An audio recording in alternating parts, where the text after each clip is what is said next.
My recommendation, people around here love to tint their windows, and they love to tint it beyond legal. And you can't see in, you can't see out.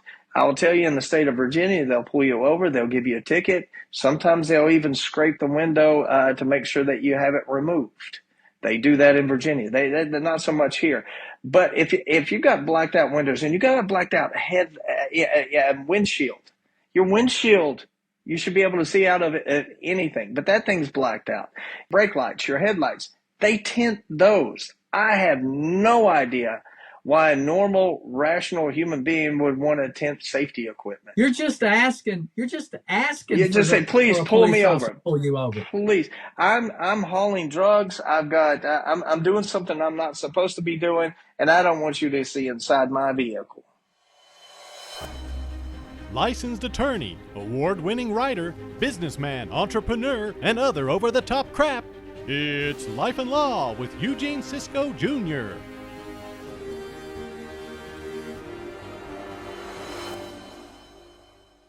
I'm Eugene Cisco, and it is actually a treat today.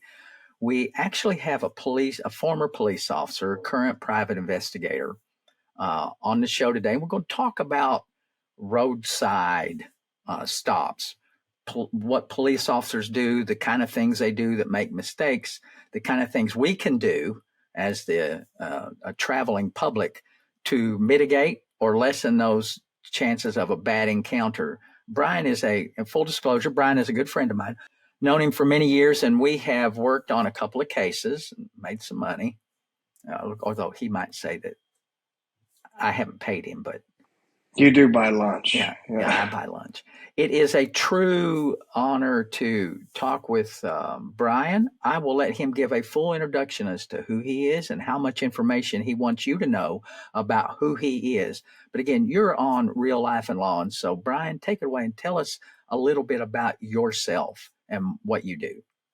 Hey, yeah, my name is Bryan Daniels. I currently own a small company. I do home incarcerations. I do some court-ordered drug testings and things like that for mostly all court services. I've been doing that for a few years. Prior to that, I was in law enforcement for several years. I was a police officer. I was a detective up in New England. I came down here and I worked with the county attorney's office as a county detective, which is a varied role with that department. I've been around Pike County for about 10 years. Prior to that, I lived in New England for about 25 years. When you were in New England, so you're here to talk about, as you heard, the police officers and mostly patrolmen. So give us a little bit of background on your credentials as a patrolman and a police officer. Well, typically you start off as a patrolman. You work in the field. You actually go to the academy. Come out of the academy, you have to work with a field training officer for a while. So most officers are trained by. They get the habits of their training officers. That's either good or bad habits are made at that point. Luckily, I had a very good training officer that was very objective, and I got a wealth of knowledge just from a very good officer. Now, again, you can get, if you're trained by someone that's not that great, you're going to pick up some bad habits. I'm not saying that the officers that we have are bad or good or anything like that. They just, we've seen a whole span of different type of situations. We've seen fantastic reports. We've seen, murder cases, rape cases, traffic stops, DUIs, those kinds of things. They're really, it's really what you're taught and your habits, in my opinion. So before that, before you're on the road as a patrolman and you're assigned an officer to help train you, Did you undergo, because I know here in Kentucky and in West Virginia, you have an academy. Most police officers have to go to it's more of an academic endeavor. They learn the law, basically. They learn the Constitution and all of those things. Did you have to go through an academy, like a boot camp? Yes, it's really almost like paramilitary because there is a lot of physical with it. We had PT every day. Yeah, I mean it was like being back in basic training again. You go through and they could toss your bunks and yell at you and go through that type of situation. It's more of a paramilitary situation. Yes, we did have a lot of training in the classroom. We had extensive training on DUI, and one of the fun parts of the DUI, as we went through the class and thought we knew everything, they brought in a bunch of volunteers, and with those volunteers, there was we had people that were just 21 years old. We had some people who have never drank before in their life. We had some other people that were professional drinkers. And our job was to try to estimate what their blood alcohol level was based on their actions. And it was a very wide span. People that we thought were drunk were not. People that we thought were sober were way above the limit. It was really a surprise. So, Bryan, as a patrolman, what are some of the things, just to get your street credibility? I'm not sure if I actually asked these questions or not. So you say you had academy training, which is, I guess, basically the academic part of what an officer does, right? You've already had that. And then how long did you spend with someone to do your training? Well, there was a minimum length of time. I can't remember exactly what it was. It was like 10 weeks, but it could go longer depending where you were, if they wanted to pass you or not.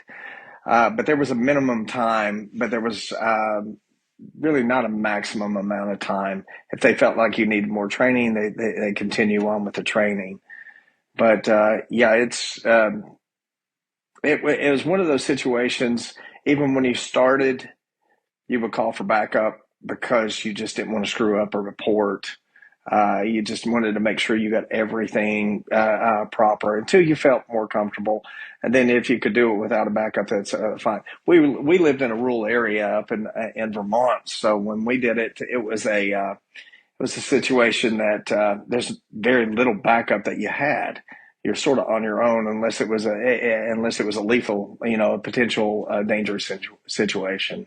All stops are dangerous. All stops are very dangerous. Even a basic traffic stop can be life and death. But with a DUI, it's typically not quite as bad. Yeah. So, well, I guess you don't always know it's a DUI until I guess you can tell if they're weaving or whatever, but generally, so this is maybe, I guess, where we're getting into.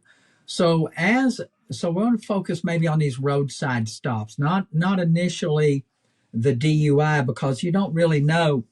You probably don't really know it's a DUI sometime until maybe after you've stopped them. Maybe you're not thinking DUI, but you've stopped them for whatever reason. And so I think I might have mentioned earlier, but I'm gonna go ahead and say it again.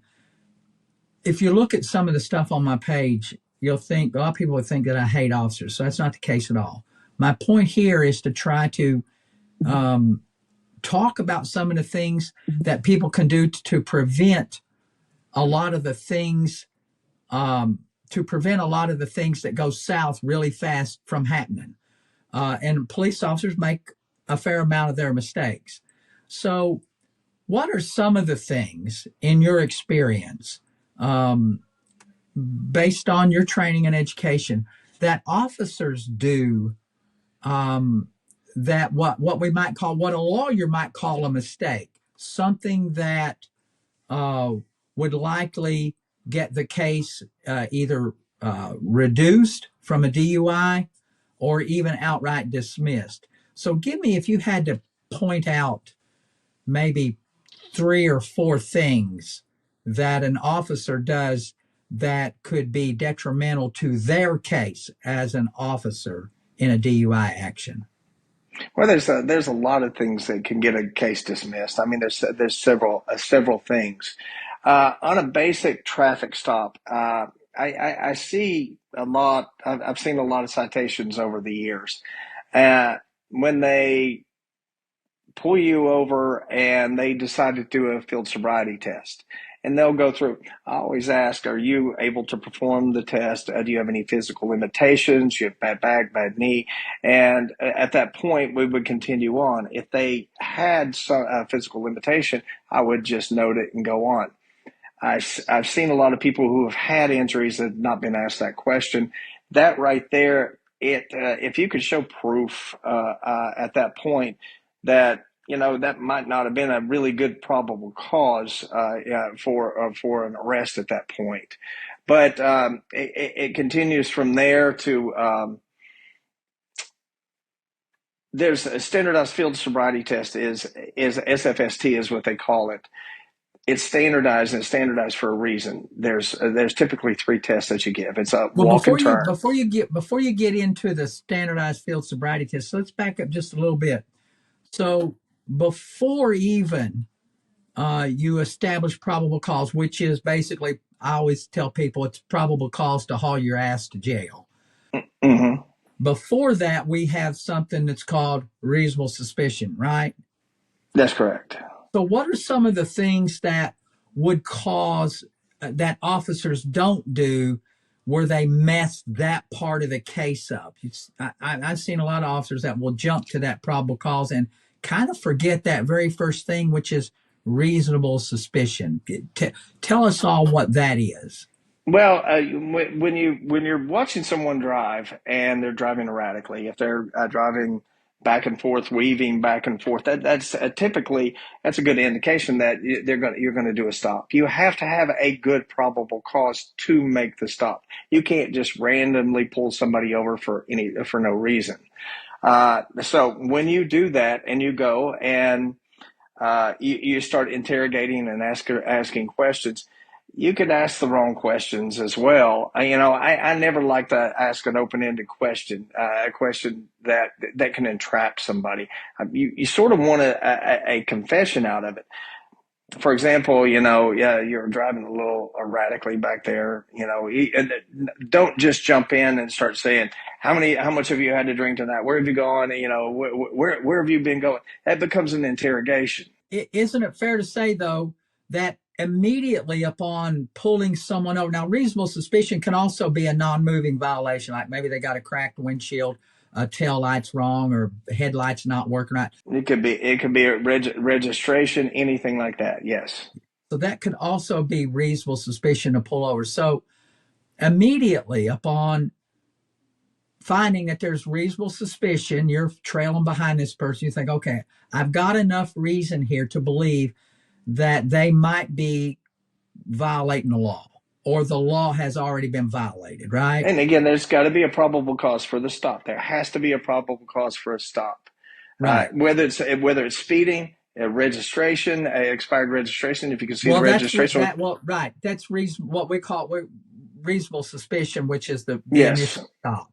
Then right after that, so when I always try to explain, you tell me if I'm right or wrong. So reasonable suspicion, that's just the pulling the person over. You have to be able to articulate why you pulled them over. Yes, you have a reason for the stop, yes. You suspected there's something askew. Yes. Then immediately the investigation begins, right? Anything that person says can be used against them. So you call it interrogation. I seem like to me you didn't want to use that word, but that's in fact what it is, right? Or is it not? Well, basically, you're on a DUI stop in Kentucky. You don't have to read Miranda. That's one. That's one thing you don't have to have. It's everybody says, "Well, they didn't read me my rights." No, you don't have to. With a Miranda, you don't have to Mirandize someone on a traffic stop, right? Because they're not technically under arrest at the stop, right? They're not. That's it. You're just getting some groundwork. What's your name? You could ask where they're going, that kind of situation. You're basically just getting just general information. You can ask for a driver's license, a registration, proof of insurance. Those are the three things that they always ask for on any traffic stop, are those three things. Now, when they're doing that, that's when you start making your observation. Once the window is cracked and the window is down, you could smell alcohol, you could smell marijuana. By the way, in the state of Colorado, the smell of marijuana is not enough to do an arrest. Just the smell is not, because it's one of the states that is legal. In a lot of those states where marijuana is legal, that is not a probable cause to take someone in for suspicion of driving while intoxicated, right? But in the state of Kentucky, it is a reasonable suspicion. At that point, you start looking around and you're looking at, especially on a nighttime stop. You've got the lights on, you've got your searchlight in their rearview mirror, so they really you're lighting up their entire car. And the reason you want to do that is you want to check and look at everything that's in plain view. That's all you have right there is plain view, because you can't start searching a vehicle without a warrant or consent, which I don't like consent searches myself, because if you start asking for a consent to search in a vehicle, you're exposing to other bigger problems down the road, like did you get a search warrant, that kind of stuff. Other states, consent searches are not legal. You have to have a search warrant. I know up north in Vermont, you can't just do a consent search and say, hey, can we search your vehicle and make it legal. In Kentucky, you can. That is. So I guess what you're saying though, it's harder to prove consent. Yes, and what we're also looking for at that point is if you smell marijuana, you suspect drugs, marijuana, those kinds of things, and we start searching. What are you searching for? Are you searching for drugs? Are you searching for alcohol? What are you searching for at that point? And it becomes, you're opening up a whole a box of worms right there. A whole can of worms that really, why are you asking for that search? And so when you start going into that, why did you search the vehicle at that point? I mean, I think that right there can get you sort of hung up as an officer. Why did you do the search? If it's you didn't see anything in plain view, and then you did the search and there's nothing in that search, why did you do the search? Is it an illegal search at that point? You try not to muddy up the DUI case.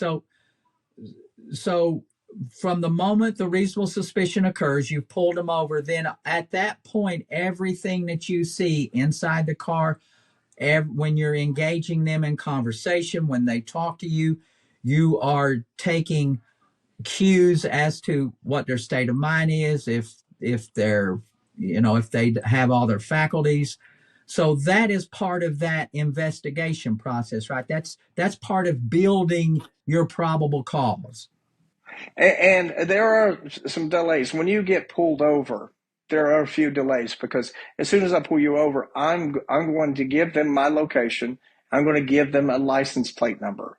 In case something goes south on that traffic stop, they're going to know the plate number of that vehicle. Then I'm going to go get their information, and then I'm going to run their information. And then I'm going to continue on with my investigation at that point. Because if anything bad happens, I want the dispatcher to know who I'm dealing with. Because if you go in blind and something bad happens, there's a shooting or they drive off, you get hurt or whatever, they need to know who they're dealing with. And that's the first thing you do for officer safety, is give as much information to the dispatcher that you can, because they're your eyes and ears. Right. So now we've got this investigation ongoing, but now, so you mentioned as part of the probable cause, there's certain standardized tools you use to develop not only your sensory perceptions, not only your eyes, your ears, your sense of smell, not only those, but then there's some actually what they consider to be objectified tools that you can use to help build your probable cause. And you started on about the field sobriety test. So give us a really quick rundown on what those three things are. When you roll up on someone, you've engaged them a little bit in conversation, you've got all that information, you've cleared all that, and maybe your spidey senses are tingling, and you say, I think there's still something going on, but I'm not quite sure what it is. So then at that point, that's when you probably might ask them if they want to exit the car, or at that point, if you're Yes. looking for more, is that what else would you do? And again, you want them in their vehicle as much as you can, and you want to stay in a safe distance. You want to be you want to be to where they can't shoot you, just in case you're going to stand behind it. There's going to be a door frame there to protect you. You want them to stay in that vehicle until you have a reasonable suspicion that they are under the influence or could possibly be under the influence. Right. And a lot of times you can pull somebody out, they're not under the influence, but you do these tests just to make sure. And once you get them out of the vehicle, there's the standardized field sobriety test. There's typically three tests, but not typically. There are three tests that you do. One is the walk and turn. As the officer, and this really is one of the things that they teach you. You have them stand with one foot, one foot in front of the other, and you're standing there giving them the instructions on what to do at the same time. Now, if they're under the influence, they typically either could focus on what they're doing or listen to you. If you're sober, you could do both. So you're trying to, basically, it's trying to see if they could listen and operate at the same time. So that's part of the manual. That's part of the theory behind these tests, and part of the science is that the more impaired a person is, their inability to listen and carry out an instruction becomes reduced, right? Yes, that's right. And see, so basically you're going to stand there and have them stand at the same time and listen to you. You're going to stand heel to toe while you're giving instructions, and they're going to be standing heel to toe as you're giving instructions. Now, and then you're going to demonstrate, you're going to do a partial test. You'll walk heel to toe, turn around, pivot, and come back around and go heel to toe. And what you do is you do 9 steps, turn, and then do 9 steps back. And they have to count. They have to make sure that they're doing 9 steps because, again, it's doing something and thinking at the same time. A lot of people will say, when I put content out here, you can always tell the former officers, well, you don't really fail those tests. That's a bunch of malarkey. They call it clues. You have clues. Yeah, they're just clues. Screw up, and right? it doesn't mean if you do not do 9 steps and you turn around, you can lose your balance. People do lose their balance. It's part of multiple levels that you do. Yeah, well, they call them clues, but there's a point at which you fail. I'm sorry, you fail, right? I mean, you fall down face down. Yeah, I think you pretty much failed that test.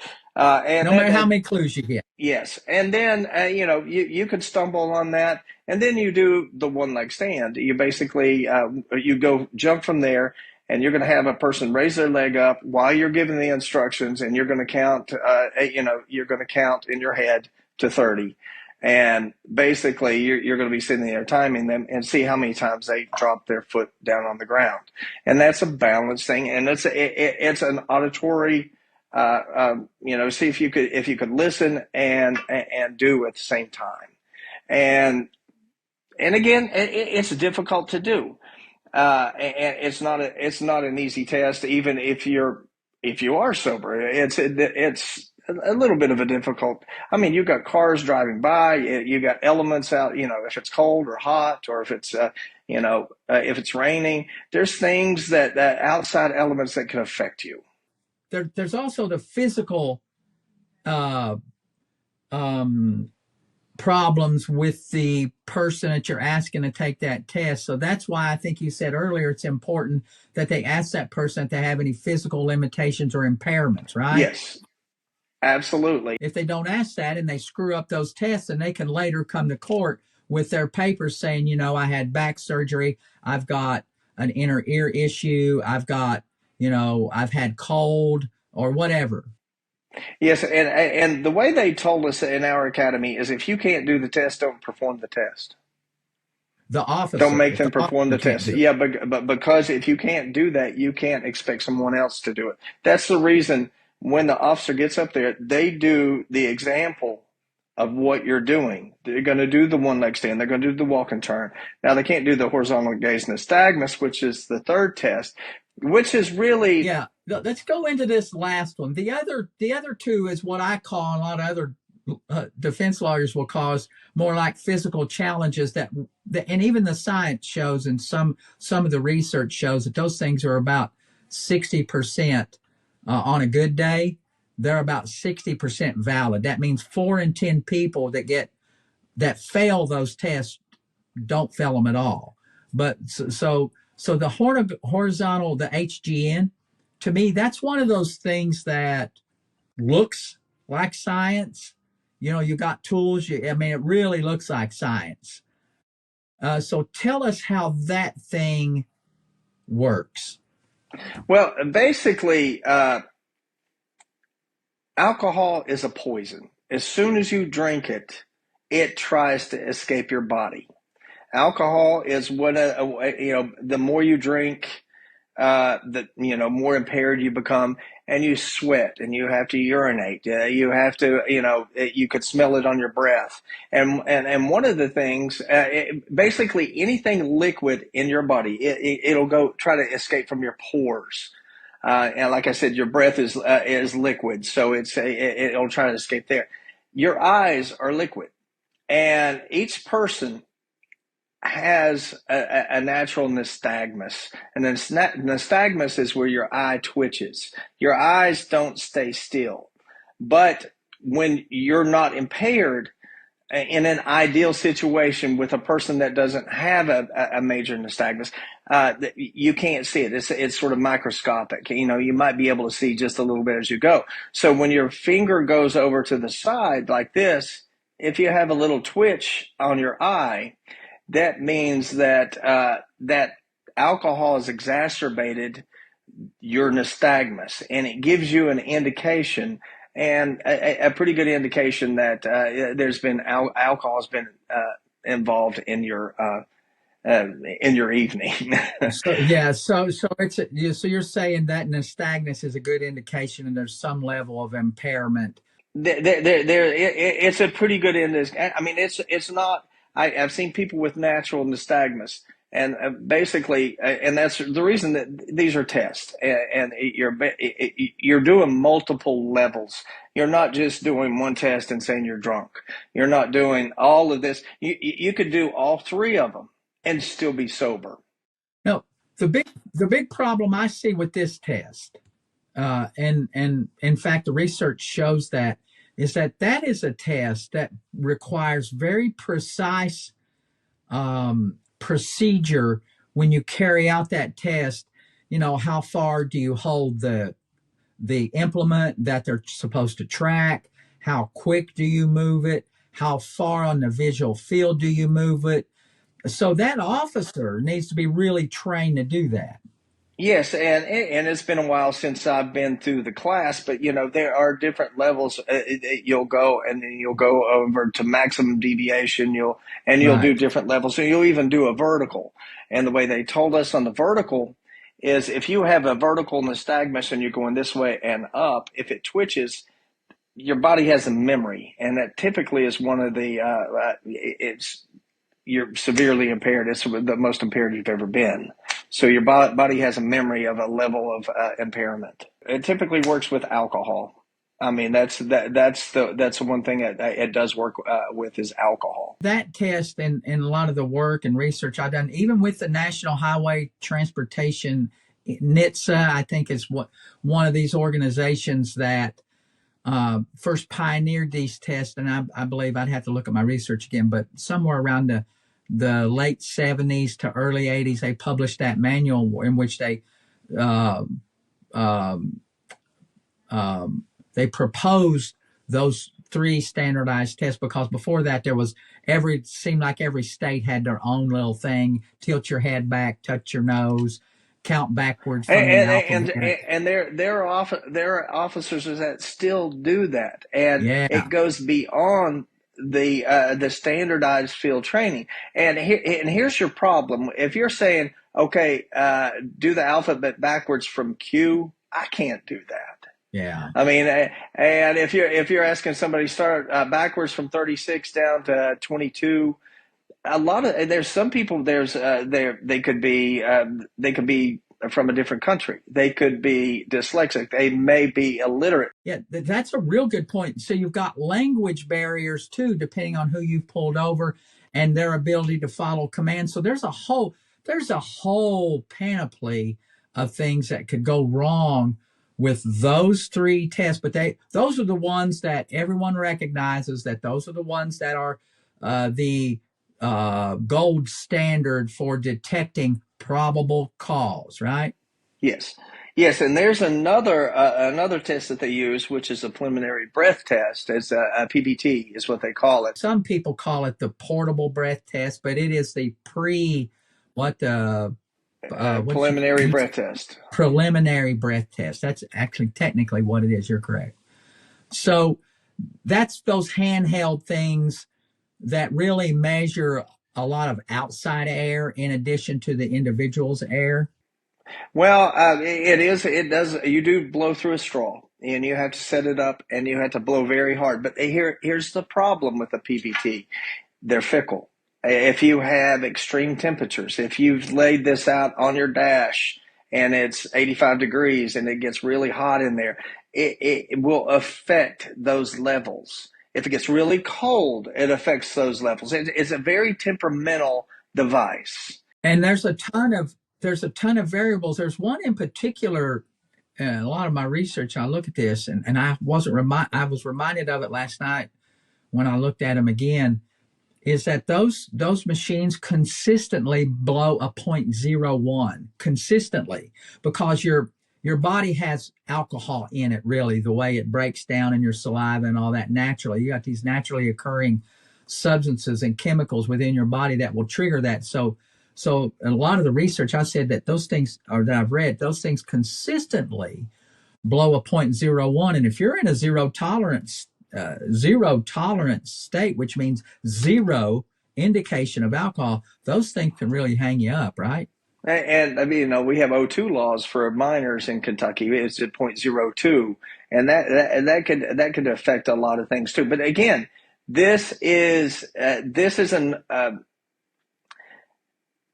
inadmissible in court. They basically would redact this off of a citation if it went to trial. Because the science isn't good on those things, the machinery, the technology.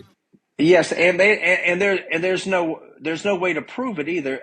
Typically, when you go into the police station or to a jail. Oh, wait a minute, hold on. Yeah, so let's distinguish this, because people have this mistake all the time. The preliminary breath test, that roadside breathalyzer, is totally different than the intoxilizer or the stationary machine that they use at the booking facility or the jail or the hospital, wherever it is. Those two things are totally separate, in that one, the preliminary breath test, the roadside handheld, which is what I'll call it, is inadmissible. It's another probable cause tool. It's another reason to say, okay, I think there's enough here for me to haul you in and take the real test, right? So those things are two totally separate. You could refuse a PBT in the field, and it's not a refusal. It's not considered a refusal. Just like, and I was getting ready to say, but I was going to do it at the end, but this is a good time to say that. Just like all those other tests, there is no state in the country that requires an individual to take a field sobriety test or that preliminary breath test, right? Nobody requires that. You could just say, for personal safety, I don't feel like doing this out in the field. I choose to refuse these. And you could go on in, and it does not mean that you've done a refusal. You've not done a DUI refusal. The only refusal that they can give you is either on a blood test or a test of what's on what they call the intoxilizer. And the difference between a PBT and an intoxilizer, a PBT, you fire it up, You put the little stick into it and you blow as hard as you can until you get a reading. There's no receipt that comes out. There's no ticket, no printing that comes off of it to give you what that number is. It's the word of the officer only. And there's no control sample. There's no No, ability there's no to control get a sample. control sample. No, it'll go, it'll fire up, and it'll go to like to the zeros, and then you blow, and that's it. But it's not calibrated in any way. That's what I meant. When you go into the intoxilizer, it goes through levels of calibration. It will test and it will blow. It'll blow its own sample, and it'll do a neutral setting, and then you blow into that machine, and it will give you a more accurate reading. That instrument too. So those two are distinguished. The intoxilizer, the one you're going to take when they haul you in, is a more of a scientific, the machinery and the technology is a little more, actually it's a lot more precise, so much so that courts will allow that as proof positive. If you decide to take it, they will allow that as proof positive that you were a level of intoxicated while you were driving, right? That's correct. And it's a more accurate, and it is calibrated on a regular basis by a professional. They'll come in and they'll check the readings. They'll check. There's a whole slew of things that they have to do, and you have to be certified to do that. So it has to be maintenance. So there's a whole rigorous process to make sure that every sample is as consistent, like your first sample of an individual is as consistent as the 1,000th person. Yeah, on a PBT, I just slap a battery in it and go, and that's the difference in the two. And also, there's a level of monitoring that you have to do on a person when you are charging them with a DUI. And there's a whole level of thing. There's a whole criteria of things that you have to do. Now, and I'm jumping the gun just a little bit, but when you go in and do an intoxilizer, a breath test at the jail or the station, you have to wait 20 minutes before you could take that test. And I'm jumping the gun on this because what happens is you have in your body, if you've been drinking, you can have what's called mouth alcohol, which basically is a buildup of concentrated alcohol in your stomach. And if you belch or if you throw up in your mouth or have anything like that happens, a concentrated amount comes out and it could set off your test. It will raise that level, and it's not a natural level. So the difference is when you're doing a PBT, you don't have a 20-minute wait. You're not waiting 20 minutes to take that test. So you could just come and I had a beer, but I just belched and I have a concentrated amount of alcohol in my system, and it will blow it out of proportion.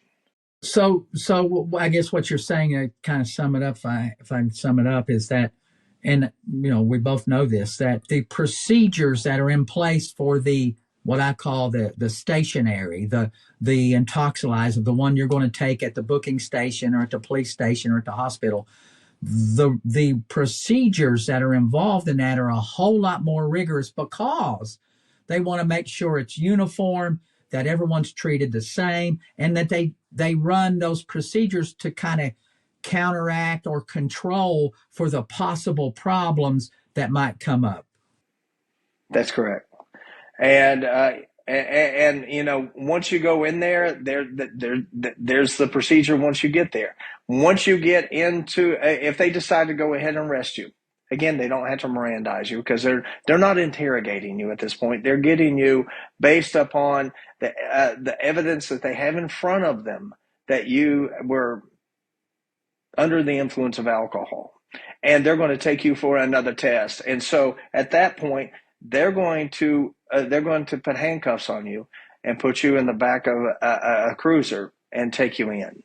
So that's a real fair treatment. I think a good overview of the intoxilizer. By the way, I rarely ever used a PBT. I didn't like using them because, first off, they're not admissible in court. But you can. They could be an exculpatory piece of evidence for later. You can use those. But you can't. They're not admissible. It could just be like an aggravator for it. There's in in Kentucky, you have you don't have to read a person's rights to continue in at that point. But also note that if they're going to they can search your vehicle after they arrest you. Now, they can go through your vehicle if they have a suspicion of weapons, they have a suspicion of drugs and things like that as well. So they can search your vehicle. Now, I think they get into a mess at this point. You're talking about the things that are done wrong. I think if they're going to charge you for DUI for alcohol and they start searching your car, saying that they're searching for drugs or weapons, that becomes something totally different. That those are not what you were arrested for. So that's a big issue. So just, so we keep it in this little box. When you talk about a roadside, so we left this intoxilizer, which I think, again, if you can still refuse the intoxilizer. However, most every state has a penalty for refusing that intoxilizer. Generally, it's an immediate license suspension. Some states are pushing. I think some states are pushing that there'll be criminal charges. I think the Supreme Court might have a couple of cases right now that a couple of states had actually passed laws that made it a criminal offense to refuse that one. And I think they've been challenged through the courts. But the administrative penalties kick in almost immediately. So I tell people, you can refuse it, but there's going to be penalties, right? You're going to have license suspension and all of that, which even if you have your license suspension, you can generally, every state has a mechanism to go to a hearing and try to get that taken care of. However, when you refuse that, and you can, you got them big civil penalties that pop up, right? Yes, that's right. You're coming in for a longer suspension. Yeah. It's either 3 or 6 months. I can't even remember what the suspension is for a refusal. I think in most states, I think it's 6 months. Yeah, I think it is 6 months. But you're going into bigger penalties. But also, there's two ways of checking your alcohol level or drug level at that point, because they can also do a blood test.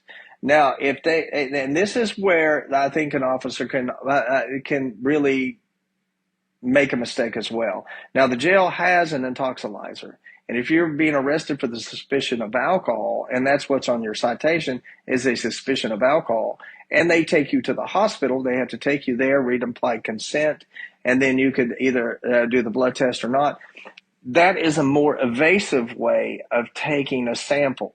And when you put a needle in somebody's arm, it's very evasive, and as opposed to just taking a breath.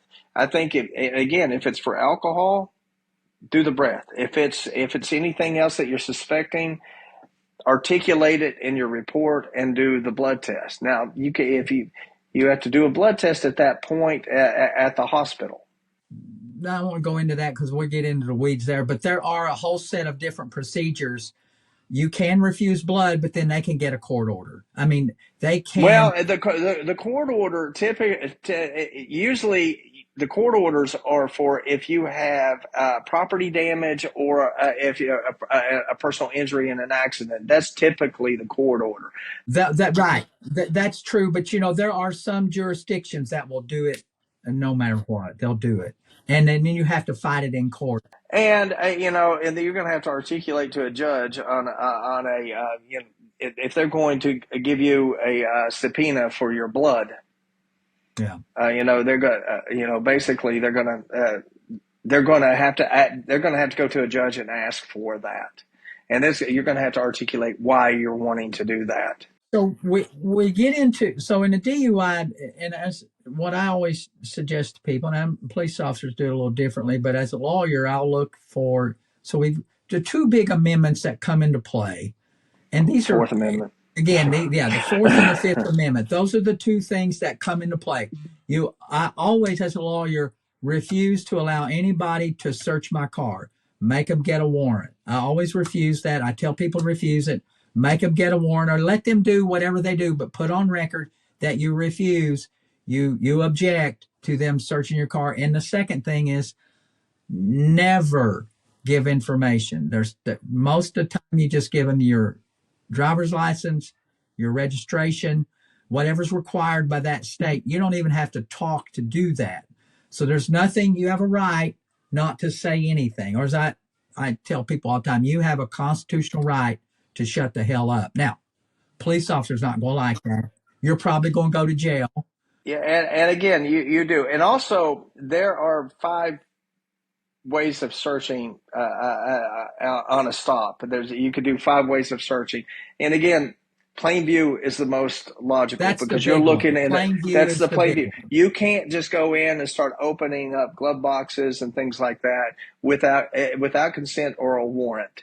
That's your plain view. Your next one is consent, which I'm not crazy about consent because once you do consent, can you really consent under duress? I mean, if there's a blue light behind me and I'm standing there with the threat of an arrest, if I don't give you permission to go into my vehicle, I mean that becomes consent under duress, right. in my opinion. It's not the consent isn't freely given. Yeah, that's true. And also the next level is once you're in custody and once you're in handcuffs, they'll do what's called a Terry pat or a pat down. They can pat you down. It's no longer a Terry pat. It's actually once you're under arrest, they could check, and they could check for needles. They could check for pills. They could check for those kinds of things. That's for officer safety generally. Yes, and it is, and to make sure that you don't have any guns, weapons, or handcuff keys or anything like that. Then once you are under arrest, and especially for drugs, they can search your vehicle at that point because they have you under arrest for a drug charge, for example. They can search your vehicle for other drugs. Then there's also exigent circumstances. Those exigent circumstances, you hear somebody in the trunk of a car make a noise. Yes, you can open that trunk up and check and see if there's somebody there. Yeah, but it's a very rare thing. That's such an outlier. Exigent circumstances. I'm just saying exigent circumstances would have to be a very severe reason to open that trunk for whatever reason. Because let me tell you. Generally, it's to preserve evidence. Generally, if that person's secure and there's no one else in that vehicle, then it's really, I guess you probably can make the argument as an officer that there were exigent circumstances, but it would have to be such an extreme case. Like you said, someone in a car, someone in the trunk, Yeah. A rotting corpse smell or something of that nature. I would still do a search warrant over that because I'm opening, once I open that up, okay, I'm doing a consent search for drugs in the car. I open it up, I find a dead body, and all of a sudden, I'm in a different world. Did I do this properly to find the dead body? Because now I've got a murder charge, and is that murder charge going to stick because I didn't follow my search and seizure laws? So it opens up a whole new can of worms. So we've got those 2 big amendments that really affect all stops, all of them generally. Those are the 2 big ones, and that everywhere in the United States, you've got a right to object to a search and to not speak. So let's look at, if I asked you, what are 3 things? Because people, it's my contention that people bring a lot of this on themselves. Whenever they get pulled over, I honestly don't think, with few exceptions, that there are officers who are just looking to pull someone over for no reason, because at some level, they have to be accountable. So most of the time people avail themselves of an officer that maybe wants to pull you over, and of course you give them some type of reason to do that. So if you had to pick 4 things, let's say 3, your top 3 things that an individual motorist does that will make it easier for that officer to develop reasonable suspicion to pull them over. I'm not talking about probable cause. Just the suspicion, just to give them enough reason so that they can say, this is why I pulled you over. What would be those three things that people do often? Okay, to pull you over or get you out of the car for No, to pull test. you over, The three, and begin the investigation. again, the most obvious is weaving or driving too slow for conditions, driving too fast for conditions. Driving all over the road. That's typically one of the reasons. Another one is a safety issue on a vehicle. Headlight that's out, tail light that's out. You don't have your license plate illuminated, which is a big thing. Your license plate's not illuminated. It's a probable cause to pull your vehicle over. Or reasonable suspicion. We Yeah, always get, reasonable suspicion. reasonable suspicion. It all starts with that first. And then also, expired tags. That's a big reason. Cracks in windows, in your windshield. Tint that's too dark. I mean, you got a blacked out car. That just said, "Pull me over, please. I've got drugs in the car." Right. Reasonable suspicion. Then a police officer rolls up behind you. They run your plates and find out you have an active bench warrant. Is that reasonable? Let's say, for example, everything else is good. You're driving the right rate of speed. You're not weaving. You're not any of those. And that officer just pulls in behind you and runs your tags. That is a reason. I mean, that right there just automatically is a big red flag. There are cruisers that have cameras on them that have plate readers. Oh. And once they read that plate, it will tell you that they've got a warrant. And so that's enough for a stop. It might not be the person driving the vehicle.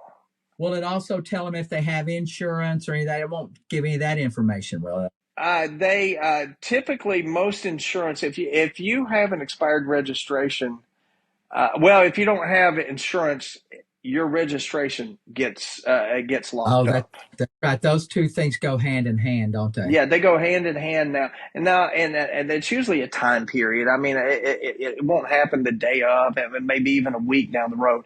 There's usually a time limit. So if you have a registration, you won't have. A lot of times you won't have insurance either. So we've got the safety of the vehicle, okay, because that puts the traveling motorist in danger, another person. So your vehicle should be, if you're walking around before you get in your car, your vehicle should be tight, nothing hanging off the bumper, windshield be intact, lights be intact, everything should be working. My recommendation, people around here love to tint their windows, and they love to tint it beyond legal.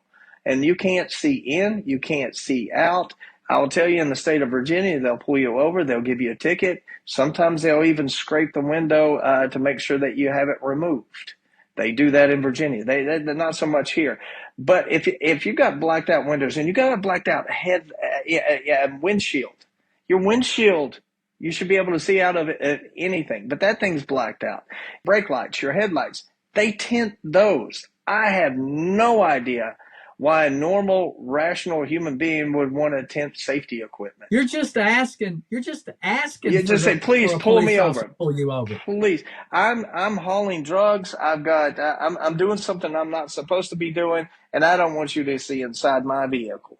So now, even so, if we're going so it's these safety things. Also, now there are some states, just for the listeners out there are some states where not wearing a seatbelt is reasonable suspicion. It can be a primary cause. Used to be, it was a secondary cause. That could not all by itself establish reasonable suspicion to pull you over. But now in some states, not wearing a seatbelt is reasonable suspicion. Yes, that's correct. Also, things hanging from your rearview mirror.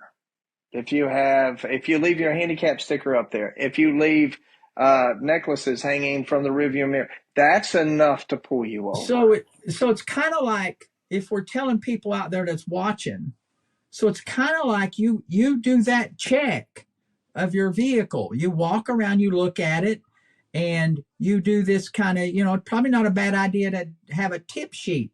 Check your car, check your lights, check your brake lights, make sure nothing's cracked, get the crap off of the mirror, make sure your license plates are up to date. So all of those things will help, because that's where a lot of stops originate, right? I mean, that's where we see them all originate.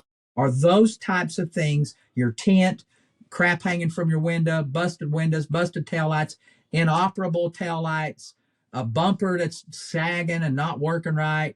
So all of those things. Any defective equipment at all.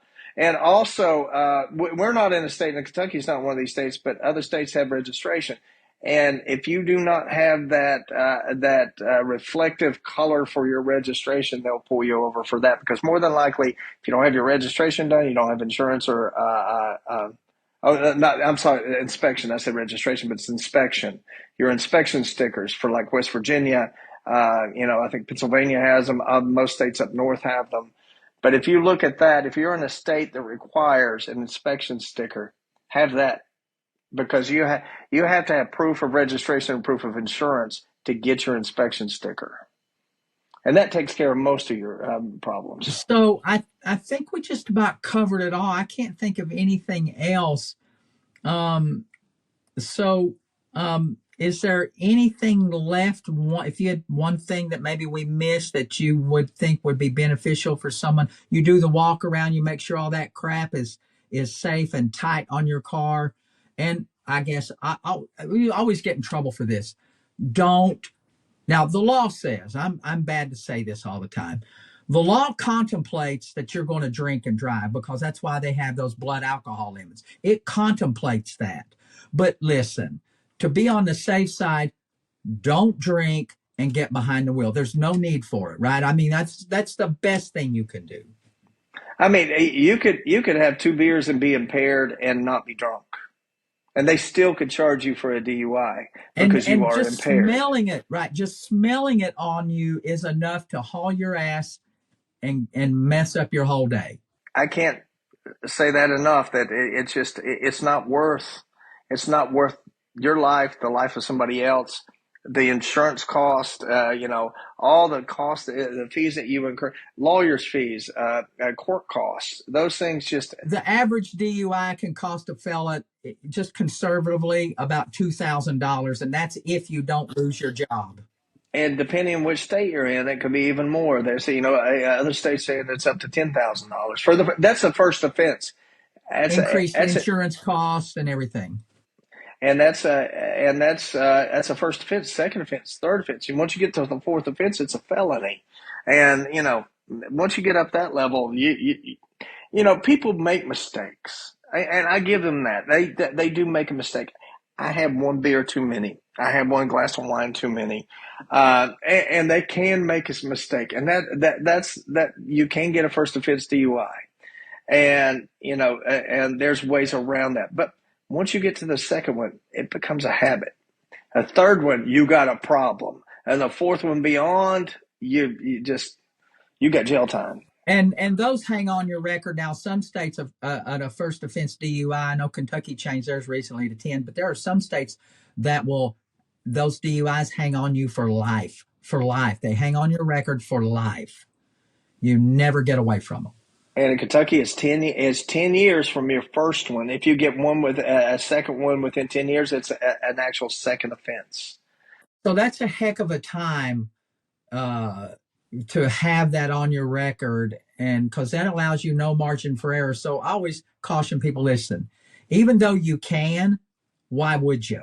And that's always the question. If the law contemplates it, the lawmakers contemplate it, they have that scale, but to be on the safe side, and you're still never ever on the safe side. That's why I say don't drink and drive. And if an officer pulls you over, refuse, don't talk, and let them haul you in. Then they'll figure that out later on. And another thing, I see a lot of these videos on YouTube and TikTok and things.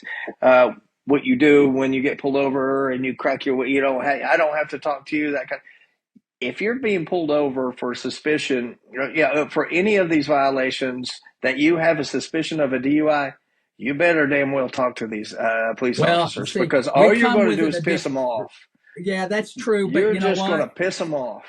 As a defense lawyer, at the end of the day, if you don't talk, you object to a search, and you refuse all of those tests, they have no, if they've pulled you over just for some kind of other violation, there's no evidence to prove that you were DUI, and we can argue that in court. And I tell you this, you could smell marijuana outside of a vehicle. It's very easy. You could smell it outside of a vehicle. And if you're doing that and you want to have that attitude, it's not good for you. Right. If you happen to be in a state where it's illegal, if you're in a state where it's legal, you have no worries. And we're talking academically what you're supposed to do on a DUI stop. But when you're in a real life situation and you've pulled somebody over, these things change. Things change. Environments change, elements change, attitudes change, everything changes. And police officers are human. They are Yeah, human. they get mad. There's no doubt about it. I always tell people that. So I'm trying to wrap it up here. So the best advice is don't drink at all. If you're taking prescription medicine, be careful if it says cause drowsiness, don't take it or have someone else drive you. Absolutely. Uber, cab, whatever. Walk, ride a bike. So that's the best advice. And my best advice is comply to the best of your ability. If you don't think you could take those field sobriety tests, you say, I would prefer just not to take them because of a physical, physical injury or something like that. For my safety, I prefer not to take those tests. But if you're going to go in and you're going to do the breathalyzer, you're going to do the blood test, I know you have a different viewpoint than I do. Yeah. But to me, it's easier to beat it if you're going to go. If you're borderline, be borderline and prove it. Right. We can argue that later. I just want to give people solid information. I think coming from a law enforcement officer or former law enforcement officer who's been in the field, just give another different perspective, and also to let people know that I don't hate the police. You and I are friends. And so I don't hate the police. I've got a lot of other friends that are police officers. However, they do make mistakes, as you mentioned before. There's a lot of things to look out for. So if you're out here and you're watching this and you look at your citation, refer to this video, and it will be a really good it'll be a really good base of information for everyone to take a look at in case they have a negative encounter. And always want to do two things. Thank you sincerely, Bryan, for helping. I appreciate it, for talking to everyone and giving good information. That's the first thing. And then second thing is that you probably won't know the answer to this, but Katie, the producer, does. I always forget to say this. So we're at Life and Law. That's the name of my page. So whenever life and law collide, guys, when it collides in your world, and it will, if you live long enough, your life and the law are going to come to an intersection. And when they do that, Bryan, what should they do? You might not know the answer, but what should they do? Well, all I know is, I don't know what your answer is. All I know is anytime you see a red light or a blue light on the side of the road, somebody's having a bad day. And that right there, that's the one thing I do know. So tell me what your answer is to that. The answer is when life and law collide in your world, as we say in the 606, give me a holler, right? Call a lawyer. Give me a holler. Call a lawyer whenever life and law get sideways in your world, okay? Yeah, on those bad days, that's a good piece of advice. Again, Bryan, thank you very much. And I'll probably have you on again. We'll talk about some PI stuff later on in the near future, but and we'll kind of get into the nitty gritty about the underbelly of that world. I appreciate it. Thank you for having me. Turn me around, help me to the door. I'll never make it on my own. Turn me around, help me to the door. It's 3 in the morning and I gotta go home.